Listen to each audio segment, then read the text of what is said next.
Hey folks, welcome back to Gaming Garbage, where we take a look at games, chat about the gaming news, the industry, and of course, stream for fun. Today we're talking about WuChang Fallen Feathers, my final review on Xbox. So right off the bat, I have roughly about 50 hours in the game. I have this rating for myself personally, basically about a C minus, maybe in some areas a D plus, and this is like kind of a low 7 out of 10 for me. And a lot of people that are going to enjoy this game, they're going to be Dark Souls or like Elden Ring players. This is really set up for them, and it's extremely reminiscent of that. On Metacritic, we have a 74 for critics and a 6.6 for players. OpenCritic has a 76 for critics and an 80 for players. And Steam is in the 40s. Maybe getting a little closer to 50, but probably not by too much. We had this massive deluge right at the beginning from a lot of folks in China. There are a lot of Chinese reviews saying that the performance was really, really bad, and it is. We will certainly get into that. But these Chinese reviews, they generally don't have access to all of the GPUs and computer chips like everyone else does in the world because of sanctions, and so they usually have to run off of kind of like weaker or older hardware, and so they just can't get that performance that they're looking for, and so it drastically makes the problem worse. So great things about the game is the level design. They do a wonderful job of making you want to explore, look at all the little teeny nooks and crannies. They do a good job too of hiding stuff. So yeah, there's really a big benefit to that because there are some things that you really need in the game to actually level up some of your gear and also yourself. Also, the look of the world, it's varied. So we have snowy mountains, we have forests, we have villages, we have temples, we have cities, all sorts of stuff.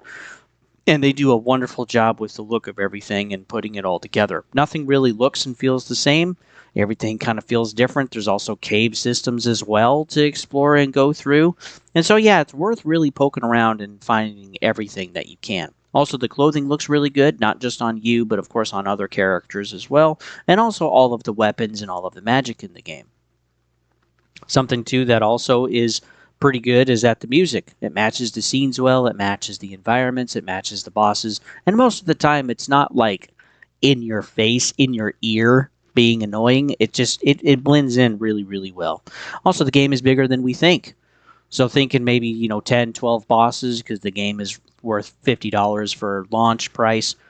And it's surprisingly a heck of a lot bigger than you think it is. So there's a lot more to explore. There's a lot more places to go to. There's also some different endings in the game depending on what you choose and how you play, which is also nice, though I haven't experienced that myself because I'm on the last three bosses and I'm stuck. I can't actually get through all of that. But there's a total of 24 bosses, which is way more than what I thought there would be. And so, yeah, you're going to be working through the game for quite a while. It's going to take you some time. Also, each weapon class is actually a play style. It's not just picking a different weapon. It's actually picking, a type of weapon that you want to invest in throughout the game. Now, what's nice is that if you don't want to go through the entire game, you can actually respec your entire skill tree and shift over to a different weapon or to, spell casting or whatever. So if you want to try different stuff or if you're stuck on a boss, maybe something else would work better. All of that. You can do all of that, and there's nothing you really need to have or do to respec. You can just basically respec whenever you wish once you've beaten through a first few bosses in the game. The bosses, too, are generally varied and actually sometimes surprise you as a player. As some of them even have 3 phases, which, let me tell you, is kind of demoralizing while you've been trying to stay alive with your arm lopped off and you're bleeding out and you can barely see because there's so much blood in your eye, and you're just like, oh, great, a 3rd phase. This is wonderful. So, yeah, some of the bosses are extremely challenging just because of that, is that there's a 3rd phase. And this changes their movesets, there's changes their combos, their timing, it changes all of that type of stuff. The game does, though, reward you for combat timing, and I am really serious about combat timing. If you cannot time things correctly, there's no point in really playing this game. Because you are absolutely going to get destroyed and you're not really going to progress. You also have to learn the boss movements and the combo sets and the timing for everything. You really have to take time to learn each and every boss. And while some boss you might only need a few attempts for, there are others that you're going to need a bunch of attempts for, or you're going to want to quit, and maybe you will, who knows. And for me personally, my boss that was really, really tough was actually the commander. And yeah, we'll get into that a little bit later. It also doesn't help that there's also performance issues in the game, and so while you can be rewarded for combat timing, it can be hindered by, of course, losing frames, having this kind of stutter jittery in the combat, especially when there's a lot of area of effect spells going on and stuff with certain bosses, or even with yourself. If there's a lot of stuff going on in the game, your game can start kind of chugging a little bit for a little too long, longer than you want, and that can certainly affect your combat experience. Also, too, what I think is great is that the game is not really for casual players. It's not trying to broaden the audience. It's not trying to look for more players. It knows exactly the audience that it wants to go for, and that's the game that they've made. And so I really, really appreciate that. It's not like Ubisoft or EA or even, Capcom to a degree, like with Monster Hunter Wilds or some other games. It's like Suicide Squad or Gotham Knights. They're not trying to really broaden anything. They're like, look, this is the audience. This is the budget that we have. We're going to make sure we don't have to sell, millions and millions of copies, like 10 million for Spider-Man 2 to actually be, what's the word? To be profitable. There we go. Yeah, actually make it profitable. So it's really nice that they know the audience that they're going for, and that's who they make the game for. Some things that are not so great.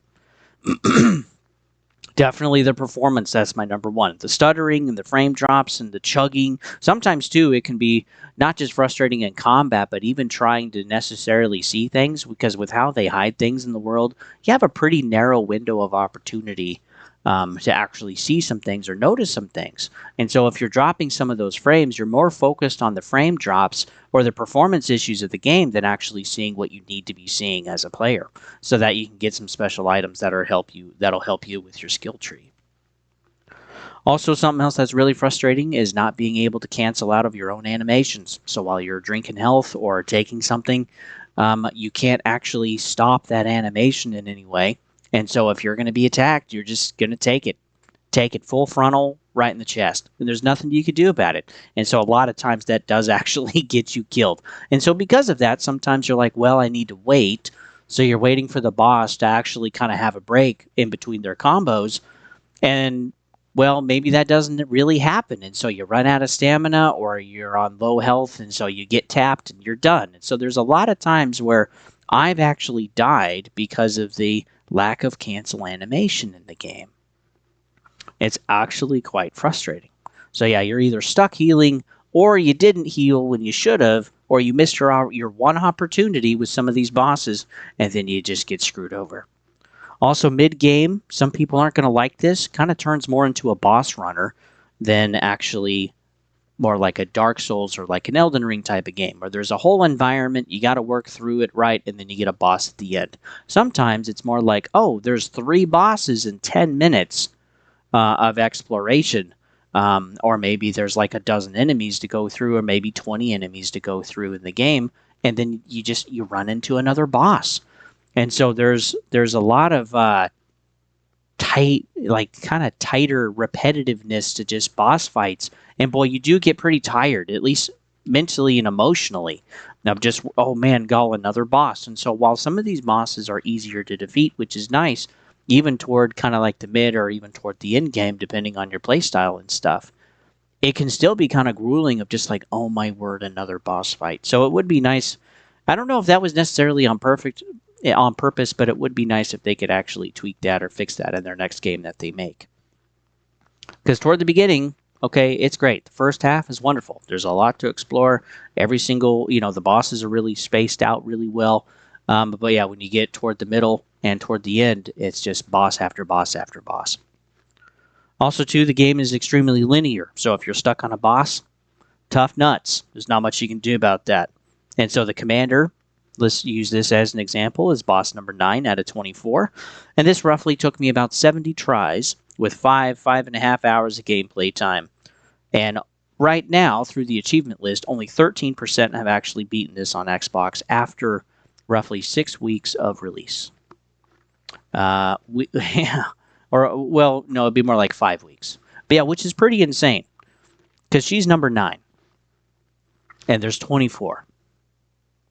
So that's not even halfway through the game yet, but that's definitely a big point. And there is definitely a drop-off I mean, there's quite a few people that have worked through multiple bosses, and then right there you can tell there's definitely a drop off, um, almost like a cliff. It drops by half compared to what the first boss was. And even with the first boss, only 28% have beaten him. So yeah, the game is very challenging. Again, the performance does not help, and yeah, hopefully they can fix that with their next game. Something else that's frustrating, that's not great about the game, is the varying resolutions of textures throughout the game and throughout the world. So some are fuzzy and blurry, they're not high resolution, and others are really sharp and crisp and clear, which is nice. But like some of the blurry stuff would be like the wall art, the statues, the ground textures, the fire or the water. And that it would be nice if it was a little bit better, but that's all like background stuff, right? Stuff that we don't care about too much.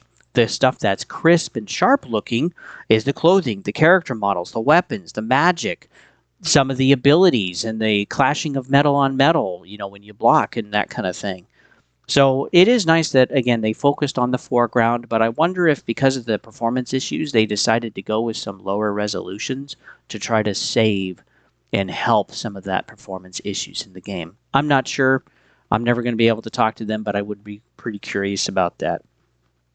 Another theory that I have too is that maybe they actually just bought some assets from the Unreal Engine store and other stuff they actually made. So we have this disparity between background stuff versus foreground stuff. So the foreground stuff they made, and then the background stuff they just bought and put it in there. And it works, it's good enough, but it does break the immersion sometimes for people that actually notice that. And maybe for the first couple of hours, or 3 hours, you don't really notice. But maybe after 12 or maybe after 15, after when you kind of really like looking at things or paying attention to things, you're like, oh yeah, wow, that's kind of lower too. So it just breaks that level of immersion, and that quality is not quite there that I would like to see. Overall, the game is good. It's not great. It's not horrible. Unless you have equipment that basically can't run it at all, then yeah, it is horrible in your case. But for their first console game, and also putting this out on PC and wanting to compete in the AAA space, which they're not quite there. This is more of like a AA budget. It's kind of a mid-budget for a video game. Something like Clair Obscur Expedition 33. That would be a really good example. Or like Helldivers, that would be another one. But yeah, for their first console game, they did pretty good. Okay, they checked a lot of the big boxes, and there's some definite things that they need to learn and improve on for their second game, and especially the performance. If they are not able to fix that, or do better on that next time around with their future game, people are not going to be buying it, and they're going to break trust with the player base that they already have established. So yeah, they definitely need to do that. But yeah, for $50, the game is pretty good. I imagine too, by holiday, whether it's Christmas or whatever you celebrate, that it's definitely going to go on sale, because again, the sales have really dropped off. People have beaten the game mostly that wanted to play it at this point. So they're probably going to be dropping the price fairly soon, sometime toward the end of the year, to actually get some more sales. And I did want to show this too. So again, the optimization is so bad in the game, I'm unable to actually stream it because I don't have a high enough bit rate, which is kind of insane because I'm running roughly about 40 megabits per second, which should be plenty for running this at 720p resolution. But again, I'm unable to do that. And even it was so bad, I lowered my 4K TV screen resolution in my Xbox settings down to 1080p so that it wasn't as big of a gap for Twitch to work out there, dropping it down to 720p. But still, it ended up being a mess because this is the next frame that I have in some stuff that I was trying to stream. And it is utterly insane how bad the optimization is. It's probably one of the worst unoptimized games that I've seen. And again, there are different parts of it that are great, but then other parts too. I've crashed my game a couple of times. There's 3 points where if you're running and sprinting, the game is trying to keep up and catch up, and it just can't, and then eventually it's about to crash or it's going to crash. So the only way around that is just to stop and just wait for several seconds and see if everything can actually catch up with itself. So there's definitely some fixes that need to happen there. But again, for their first attempt, it's a great game. It's not great. It could be oh man, it could be a great game because it's definitely satisfying. You definitely feel like you earn all of your boss kills for the most part. And while quite a few bosses are only going to take you a few tries, there's definitely some really challenging ones in there, like boss number 5 or boss number 9 or number, I think it's 14. And yeah, there's some opportunities in there to really see what you're made out of. So yeah, they did a pretty good job. So thanks for tuning in, folks. If you're interested, you can always like, sub, all that jazz, but also share the content with people. That really helps out my small channel. And then too, if you're interested, there are other reviews of things. I do them whenever I can. I do more initial looks because that's just what I have time for. But yeah, full reviews, I do those when I can as well. And then also there's like gaming news, and if it's not worth a video, but at least worth talking about, I'll make a little post on my YouTube channel. So yeah, you can scroll through the post and you can actually see that I actually post quite a bit. If something's not for you too, don't sweat it. Like, not everyone is interested in my playthroughs, but some of you guys are, so that's totally okay. This is a varied channel, and kind of generally there's something for everybody. So if something's not for you, go and skip on and wait for the next video. There's also playlists too to be able to get around and kind of see what I got out there. Also too, if you're interested, I do also have Twitch, which you can follow me at Don't Tread on Thee, and I will be streaming Chronos. Thank you guys for voting in January, by the way, for the game to review. I'll be streaming. My plan is to stream the entire thing. After I've had some time, I'll do an initial look, and then when I've beaten the game, which hopefully some of you guys will come along for that journey, I'll actually do my final review for that. So, and I am actually excited about this. Bloober Team did a really good job with Demon Souls remake, and I want to see what they can do. And they've made some good games, and they are a smaller studio out of Europe. And so, yeah, let's see. And then, too, if you're interested in voting, I also have some polls every so often. But, too, if you want to vote on the next game next year, start looking in January at those posts. So with that, folks, thanks for tuning in. Again, I think the game is pretty good. I think for right now, it's going to be like a 6 or a 7, but it's going to be held back by the performance and then some other frustrating combat mechanics in the game. But for $50, it's pretty good. If you don't want to pay that much, just wait probably a few more months, and it'll probably be cheaper around Christmas or whatever you celebrate. So thanks for tuning in, folks. I'll see you guys on the next one.